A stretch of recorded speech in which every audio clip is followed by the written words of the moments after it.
સરસ મજાના ધોરણ 3ના સ્વાધ્યાયન પોથી ભાગ 1માં આપ સૌ વિદ્યાર્થી મિત્રોનું સ્વાગત છે।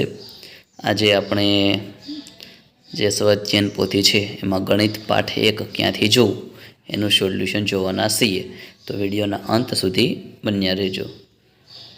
જો નીચેના ચિત્રો મેળવવા વસ્તુઓને ક્યાંથી જોવામાં આવી છે, સાસા શબ્દની નીચે લીટી કરો। તો પહેલું ચિત્ર છે એમાં ઉપરથી, બીજું બાજુથી, ત્રીજું સામેથી, ચોથું પણ સામેથી છે, પાંચમું ઉપરથી। આ રીતે તમારે ટીક કરવાનું થશે। પછી નીચેની આ પહેલા ટપકાની મદદથી જો પેટર્ન બનાવો કે ડિઝાઇન મેં જો આ રીતે બનાવી છે, તો તમારે પણ આવી રીતે સરસ મજાની ડિઝાઇન બનાવી દેવાની। પછી આ પહેલા ટપકાને જોડીને લંબચોરસ અને ચોરસ, લાંબુ હોય એ લંબચોરસ, ટૂંકું હોય એ ચોરસ, જો આ રીતે બનાવી દેવાનું થશે।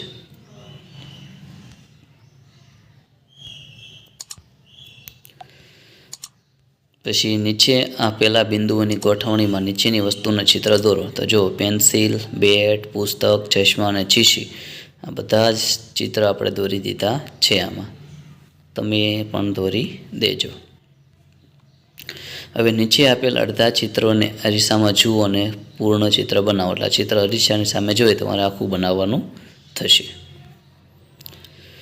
પછી નીચે આપેલ ચિત્ર નંબર 1 મુજબ બાકીના ચિત્રોને લીટી વડે સરખા ભાગે દોરી શકાય। તો પતંગિયાને દોરી શકાય। ત્રીજું ચિત્ર છે એને પણ દોરી શકાય।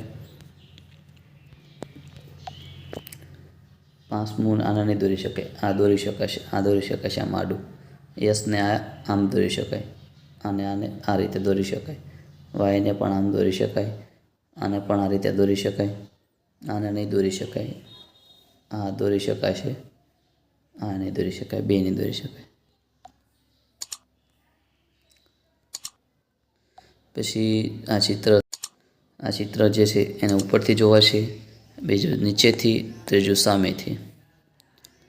પછી નીચે આપેલ ટપકાની મદદથી ત્રિકોણ અને ષટકોણ બનાવો। તો આ રીતે બનાવી દેવાનું। પછી નીચે આપેલ ચિત્રોને બીજો અડધો ભાગ દોરવાનો છે। પછી કયા ચિત્રને ત્રુટક રેખાથી વિભાજિત કરીને સમાન ભાગ બને? તો આમાં સમાન ભાગ ન બને, આમાં બને, આમાં ન બને। આ રીતે તમારે ભાગ પાડી દેવાના થશે।